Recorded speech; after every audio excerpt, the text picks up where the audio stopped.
అందరికీ నమస్కారం. Welcome to CVR. So ఈరోజు మనతో పాటు ఉన్నారు కే అభినవ్ రావ్ గారు. So he is a founder and CEO. ఈరోజు మనతో పాటు ఒక చక్కటి విషయాన్ని స్క్రీన్ టైం గురించి మాట్లాడడానికి మనతో పాటు ఉన్నారు.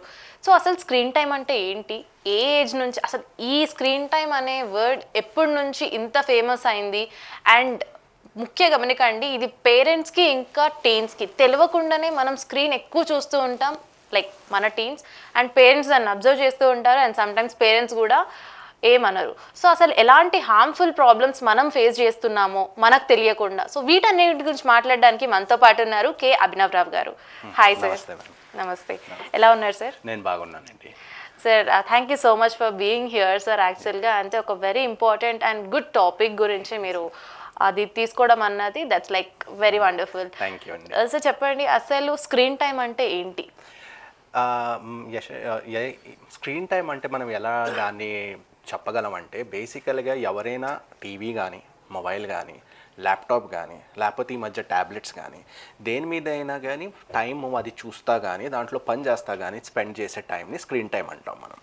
సో అందులో చాలా ప్రకారాలు స్క్రీన్ టైమ్స్ ఉన్నాయి, కానీ ఇప్పుడు రీసెంట్గా స్క్రీన్ టైం అనేది ఫోకస్ చేసేది వీటి మీద మనం ఫోకస్ చేస్తాం.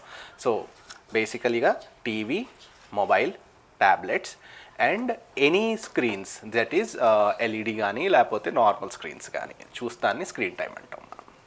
ఓకే సార్, అసలు ఈ స్క్రీన్ టైం అనే వర్డ్ అంటే ఇప్పుడు మా చిన్నప్పుడు చూసుకుంటే అసలు స్క్రీన్ టైం అనేది మాకు తెలియదు. సో ఇప్పుడు చూసుకుంటే ఎక్కడ చూసినా స్క్రీన్ టైం ఎక్కువైపోతుంది. స్క్రీన్ టైం చిన్న పిల్లల దగ్గర నుంచి ఇప్పుడు ఈ ఏజ్ లో మేము ఫోన్ స్క్రీన్ టైం ఎక్కువైతుంది అంటారు. సో అసలు ఈ స్క్రీన్ టైం అనే వర్డ్ ఇంత ఫేమస్ అవ్వడానికి రీజన్ ఏంటంటారు? రీజన్ నాకు అనిపించే నాకున్న నాలెడ్జ్ ప్రకారంగా ఏంటంటే, కోవిడ్ టైం నుంచి మనకి ఆఫ్లైన్ ఎడ్యుకేషన్ నుంచి, అంటే real time class room education నుంచి ఆన్లైన్ ఎడ్యుకేషన్కి షిఫ్ట్ అయిందన్నమాట. అంటే మనం ఆ టైంలో పిల్లలు స్కూల్కి వెళ్ళలేక, ఆ టైంలో మనం వాళ్ళకి ఏమీ ఎడ్యుకేషన్ ఇవ్వలేక, అప్పుడు ఏం చేసామంటే మనం వాళ్ళకి మన అనుకూలం ప్రకారంగా మనం దాన్ని కొంచెం ల్యాప్టాప్లు కానీ, మొబైల్ కానీ, ట్యాబ్లెట్లు కానీ ఇచ్చాం. సో అప్పుడు నుంచి ఇచ్చిన కాడి నుంచి ఇప్పుడు ఏంటంటే దాని మీద మనకి ఎట్టెక్ ప్రకారంగా కానీ, మిగతా యాప్స్ ప్రకారం కానీ అలవాటు ఎక్కువైపోయి టైం ఎక్కువ స్పెండ్ చేస్తాం స్టార్ట్ చేసాం. ఇంకొక మేజర్ రీజన్ టైం స్పెండ్ చేస్తానికి ఏంటంటే సోషల్ మీడియా. ఎందుకంటే మనకి ఏ పెద్ద యాప్స్ అయినా కానీ, ఆ పెద్ద యాప్స్లో ఈ మధ్య సోషల్ మీడియాలో చాలామంది పిల్లలే కాకుండా, అడాలసెన్సే కాకుండా, 10 సంవత్సరాల నుంచి 18 సంవత్సరాల పిల్లలే కాకుండా ఎవరైనా కానీ, ఇప్పుడు 60 years ప్లస్ అయిన పీపుల్ అయినా కానీ, మనమైనా కానీ చాలా ఎడిక్ట్ అయ్యి ఉన్నాం దానికి. అదండి. సో ఈ ఎడిక్షన్ వల్ల మనం ఎక్కువ టైం స్పెండ్ చేస్తున్నాం. దీనివల్ల మనకి ఎక్కువ స్క్రీన్ టైం స్పెండ్ చేస్తాం వల్ల ఇది అవుతుంది అన్నమాట మనతో. లైక్ పిల్లలు ఎక్కువ ఎడిక్ట్ అవుతున్నారు అంటారు. లైక్ కొన్ని గేమ్స్ కానీ, లేకపోతే ఇప్పుడు మనం కింద చూసుకుంటే చిన్నపిల్లల్లో చూసుకుంటే యూట్యూబ్లో డిఫరెంట్ రీల్స్ కానీ, లేకపోతే కిడ్స్ షోస్ కానీ, సో ఆ సౌండ్ వినగానే ఫ్రాక్షన్ ఆఫ్ సెకండ్లో వాళ్ళు అలర్ట్ అవుతూ ఉన్నారు. ఈవెన్ ఏ మంత్స్ బేబీ అది పెడితే పాపేయడం. సో ఇలాంటి కేటగిరీస్ వాళ్ళలో అసలు ఎలా బ్రెయిన్ డెవలప్మెంట్ అనేది తగ్గిపోతుంది అని కూడా అంటారు. అది నిజమే అంటారా? అవునండి. ఇప్పుడు స్క్రీన్ టైం వల్ల యాక్చువల్గా ఏంటంటే 3 ప్రకారాలుగా ఒక మనిషి మీద ఎఫెక్ట్ వచ్చేది అన్నమాట. అన్నిటికంటే సివియర్గా, అన్నిటికంటే ఎక్కువ మెంటల్ హెల్త్ మీద వచ్చింది.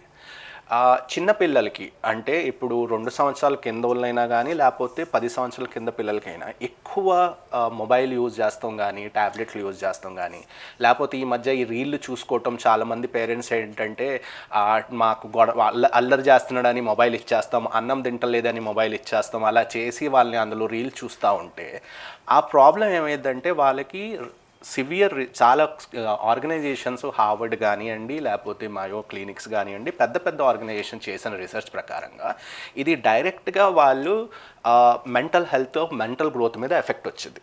ఇండియన్ పీడియాట్రిక్స్ వాళ్ళు కూడా దాని మీద 2 గంటల కంటే ఎవరు, ఇది మనం పెద్ద పిల్లల గురించి మాట్లాడుతున్నాం, చిన్న పిల్లల గురించి కాదు, 2 సంవత్సరాలకు 2 గంటల కంటే ఎక్కువ మనం యూజ్ చేయకూడదు అని ఇచ్చారు.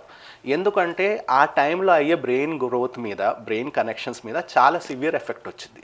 దానివల్ల మనకి ఎంగ్జైటీ రావచ్చు, పిల్లలకి డిప్రెషన్ రావచ్చు, అన్నిటికంటే మేజర్ అటెన్షన్ డెఫిసిట్ డిసార్డర్ రావచ్చు. ఎందుకంటే స్థిరంగా ఒక చోట కూర్చొని పని చేయలేరు అన్నమాట, వాళ్ళు అటు ఇటు పరిగెత్తుతూ ఉంటారు, అలా అవ్వచ్చు.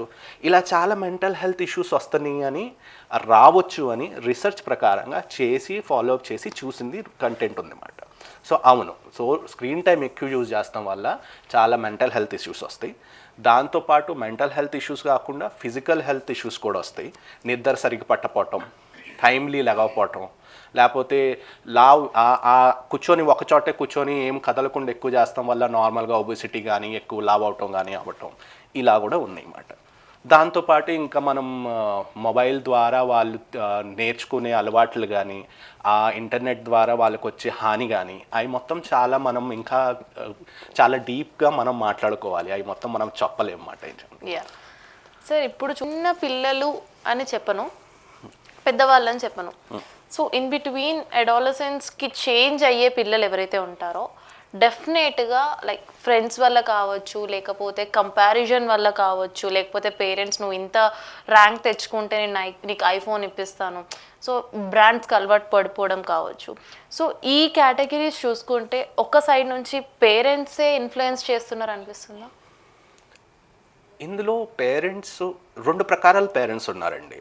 ఓకే, నాకు అనిపించే ప్రకారం ఒకళ్ళేమో స్టేటస్ కోసం ఇచ్చే మొబైల్స్ వేరుగా ఉంటాయి. అంటే అందరు పిల్లల దగ్గర ఉన్నాయి కాబట్టి పిల్లలకి మేము మొబైల్ ఇస్తున్నాం, లేకపోతే పిల్లలు వచ్చేసి మా దగ్గరికి వచ్చి మమ్మీ మా ఫ్రెండ్స్ దగ్గర మొబైల్ ఉంది కాబట్టి మాకు కూడా అంతెందుకండి, మా అక్క అబ్బాయి, ఓకే, మై నెఫ్యూ, ఆ అబ్బాయి కూడా ఇప్పుడు 12 years old. ఓకే, స్కూల్కి వెళ్తే స్కూల్లో అందరికీ మొబైల్ ఉన్నాయి అంటారు, అందుకని నాకు కూడా కావాలి మమ్మీ మొబైల్ అంటారు. అది నార్మల్, పిల్లలు ఉండే అది చేసేది. కానీ మనం యాజ్ అ పేరెంట్, నేను కూడా పేరెంట్ కాబట్టి యాజ్ అ పేరెంట్ మన రెస్పాన్సిబిలిటీ ఏంటంటే వాళ్ళకి ఉట్టి మొబైల్ ఇష్టమే కాకుండా దానివల్ల హాని ఏంటి, ప్రాబ్లమ్స్ ఏంటి, దాన్ని మనం ఎలా హ్యాండిల్ చేసుకోవాలి అనే ఒక ఎక్స్పీరియన్స్తో పాటు కానీ, లేకపోతే చెప్పటంతో కానీ మేడం చెప్పిన ప్రకారంగా ముందు చక్కగా కూర్చోబెట్టి మనం అర్థమయ్యేలాగా చెప్పాలి. అది. సెకండ్ ఏంటంటే మనకి ఎక్కడ ప్రాబ్లం వచ్చిందంటే కొంతమంది పేరెంట్స్కి తెలీదు ప్రాబ్లం ఏంటంటే వాళ్ళు స్కూల్లో హోంవర్క్ చేసుకోవటానికి మొబైల్ కావాలంటారు, లేకపోతే మా ఫ్రెండ్స్తో అలాగే ఉన్నారు కాబట్టి కావాలంటారు. సో ఇలాంటి పేరెంట్స్కి నేను చెప్పేది ఏంటంటే బేసికల్గా వీ నీడ్ టు, వాళ్ళు ఎందుకు మొబైల్ వల్ల ఏం హాని వస్తుందని మీలాంటి ఛానల్తో పాటు, మీలాంటి షోస్తో పాటు అది వెళ్ళి మనం వాళ్ళని నేర్పించాలి, వాళ్ళకి అర్థమయ్యేలాగా చెప్పాలన్నమాట దానివల్ల ఎంత హాని ఉందనేది. అంటే ఇప్పుడు మీరు చెప్పే దాని ప్రకారం చూసుకుంటే parents should learn first. Yes, parents should learn and they need to guide them. Yes. అంటే దీనికి ఏమైనా స్టెప్స్ ఉంటాయంటారా?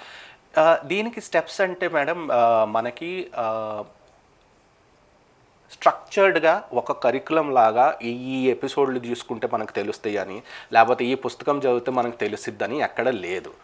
ఇప్పుడు ఏంటంటే నేను 2 సంవత్సరాలు 3 సంవత్సరాల నుంచి నేర్చుకున్న ఎక్స్పీరియన్స్ ప్రకారంగా కొన్ని రోజుల్లో మేము కూడా దీన్ని ఒక ఎక్స్పీరియన్స్ ప్రకారంగా తీసుకురావాలి, పేరెంట్స్కి అర్థమయ్యేలాగా చెప్పాలని మేము కూడా ప్రయత్నిస్తున్నాం. ఓకే, కానీ మనం ఏంటంటే మిగతా ఈజీ టు యూజ్ అనే వర్డ్ ప్రకారంగా చూస్తే మనకి ప్రస్తుతానికి అలాంటి ఈజీ టు యూజ్ రెడీమిక్స్ లాగా ఇన్ఫర్మేషన్ ఎక్కడ అవైలబుల్ లేదన్నమాట. కానీ చాలా ప్లేసుల్లో చాలా షోస్, మీలాంటి షో కానీ ఇన్ఫ్లుయెన్సర్స్ అంటాం మనం ఈ మధ్య, వాళ్ళు స్క్రీన్ టైం వల్ల ఎంత హాని జరిగిద్ది, స్క్రీన్ టైం వల్ల ఎంత ప్రాబ్లం అయ్యిద్దని చాలా ముందుకు వచ్చి చెప్తున్నారు. అలాగే చాలా కంట్రీస్లో లాస్ కూడా తయారు చేస్తున్నారు. లైక్ ఆస్ట్రేలియాలో 16 years కంటే కింద వాళ్ళకి సోషల్ మీడియా అలవాటు ఇవ్వకూడదని వచ్చింది కొత్త లా. అలాగే న్యూజిలాండ్లో కూడా చాలా ఇలా లాస్ వస్తున్నాయి. మన భారతదేశం కూడా వెనకాల లేదు, దాంట్లో కూడా మన వాళ్ళు చాలా ముందుకెళ్ళి దాని ప్రాబ్లమ్స్ ఏంటి, మన గవర్నమెంట్ కూడా దాని మీద చాలా ఆలోచన చేసి కొన్ని రోజుల్లో నాకు అనిపించి కొత్త లా కానీ లేకపోతే గైడ్ లైన్స్ కానీ తీసుకురావడానికి ప్రయత్నిస్తున్నారు. ఇప్పుడు ఫైనల్గా మీరు ఒక వర్డ్ త్రూ కన్వే చేయాలి, ఈ స్క్రీన్ టైం వల్ల ఈ ప్రాబ్లం వస్తుంది, ఖచ్చితంగా ఈ ప్రాబ్లం అనేది టీన్స్లో కానీ అడాలసెన్స్లో కానీ చైల్డ్హుడ్ కానీ ఇప్పుడు పిల్లలకి చిన్న పిల్లలకి స్క్రీన్ చూపిస్తే ఫ్యూచర్లో వాళ్ళు ఎలా ప్రాబ్లమ్స్ ఫేస్ చేస్తారు అన్న ఈ 3 ఏజ్ గ్రూప్స్ గురించి మాట్లాడితే మీరు like as per your experience మీరేం చెప్తారు? చిన్నపిల్లలకి ఒకవేళ మనం స్టార్ట్ చేస్తే చిన్నపిల్లలకి చాలా ఎక్కువ హానండి. ఎందుకంటే దానికి డైరెక్ట్గా మెంటల్ హెల్త్ గ్రోత్ మీద మీరు ఎంఆర్ఐ స్కాన్ తీసినా కానీ మీరు బ్రెయిన్ హెల్త్ చూసుకున్నా కానీ దాని మీద చాలా ఎఫెక్ట్ పడిద్ది. తో పెద్ద పిల్లలకి 10 సంవత్సరాల తర్వాత పిల్లలకి ఎక్కువ హాని కంటే చిన్న పిల్లలకి ఇన్ఫెంట్స్కి 2 సంవత్సరాలు 3 సంవత్సరాల పిల్లలకి చాలా అధిక హాని ఉంది. 10 సంవత్సరాల నుంచి పెద్ద పిల్లలకి మెంటల్ హెల్త్ ప్రాబ్లమ్స్ లేదన్ను నేను ఉంది, కానీ దాంతోపాటు వాళ్ళకి ఏంటంటే హార్మోనల్ ఇష్యూస్ కానీ లేకపోతే దాంతోపాటు సెల్ఫ్ ఐడెంటిటీ అనేది ఒకటి ఉండిద్ది. లేకపోతే పియర్ ప్రెషర్స్ అంటాం కానీ చుట్టుపక్కల ఉన్న పిల్లలు ఇది చేస్తున్నారు కాబట్టి నేను కూడా ఇది చెయ్యి అనుకోవటం కానీ ఏంటంటే సోషల్ ఇన్ఫ్లుయెన్స్ వల్ల వాళ్ళు తప్పుదారికి వెళ్తాం, లేకపోతే తప్పు అనుకోని రాని సంఘటనలు జరగటం ఎక్కువైంది మాట. ఎందుకంటే చాలా మీరు న్యూస్ చూస్తూ ఉంటే పిల్లలు గేమ్లు ఆడతా పైనుంచి పడిపోవటము, ఠీకే మొబైల్లో ఏదో ఛాలెంజ్ అని చూసుకొని చల్లనీళ్ళతో స్నానం చేసి ప్రాబ్లం అవటము, అలా ఛాలెంజెస్ వల్ల అలా సోషల్ మీడియా వల్ల అలా మనకు తెలియని యాప్స్ కొన్ని గేమ్స్ మనకు తెలియకుండా కూడా యాప్లో డౌన్లోడ్ అవుతాయండి. అది ఎవరికి తెలీదు. అందరూ అనుకునేది ఏంటంటే మనకు తెలిసినవే డౌన్లోడ్ అవుతాయని. కాదు, కొన్ని తెలియని యాప్స్ కూడా డైరెక్ట్గా ఎస్పెషల్లీ ఆండ్రాయిడ్ ఫోన్స్లో డైరెక్ట్గా మనం యూస్ చేసుకోవచ్చు. అలాంటి వల్ల చాలా హాని ఉండిద్ది. నాట్ ఓన్లీ ఉట్టి మెంటల్ ఫిజికలే కాకుండా చాలా ట్రాన్సాక్షన్ అవుతాం, డబ్బులు వెళ్ళిపోతాం అనేది చాలా ఉండిద్ది. దీంతోపాటు ఇప్పుడు మనం పెద్దవాళ్ళకి వస్తే పెద్దవాళ్ళకి వచ్చేది ఒక పెద్ద టర్మ్ ఉంది ఈ మధ్య, డోపమిన్ ఎడిక్షన్ అని. ఆ డోపమిన్ ఎడిక్షన్ అంటే మనకి డోపమిన్ అంటే హ్యాపీ హార్మోన్ అంటారు. నేను డాక్టర్ స్పెషలైజేషన్ కాదు, నాకు తెలిసిన ప్రకారంగా ఏంటంటే మనం ఏంటంటే షార్ట్ టర్మ్ ఏదైనా అచీవ్మెంట్ చేసుకుంటే మనకి హ్యాపీ అవుతాం మనం అని.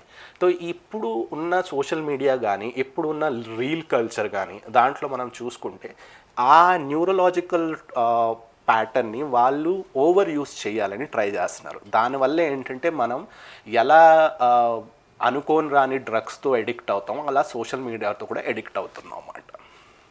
Great sir, thank you so much. అంటే ఈ స్క్రీన్ టైం వల్ల ఎలాంటి ప్రాబ్లమ్స్ వస్తాయో చాలా మందికి తెలియదు. అంటే తెలిసినా కూడా దే నెగ్లెక్ట్ ఇట్. ఎందుకు అంటే అందరు యూస్ చేస్తున్నారు కాబట్టి అందరితో మనం అన్నట్టు ఉంటారు. But like thank you so much for being here. Thank you for inviting. Thank you.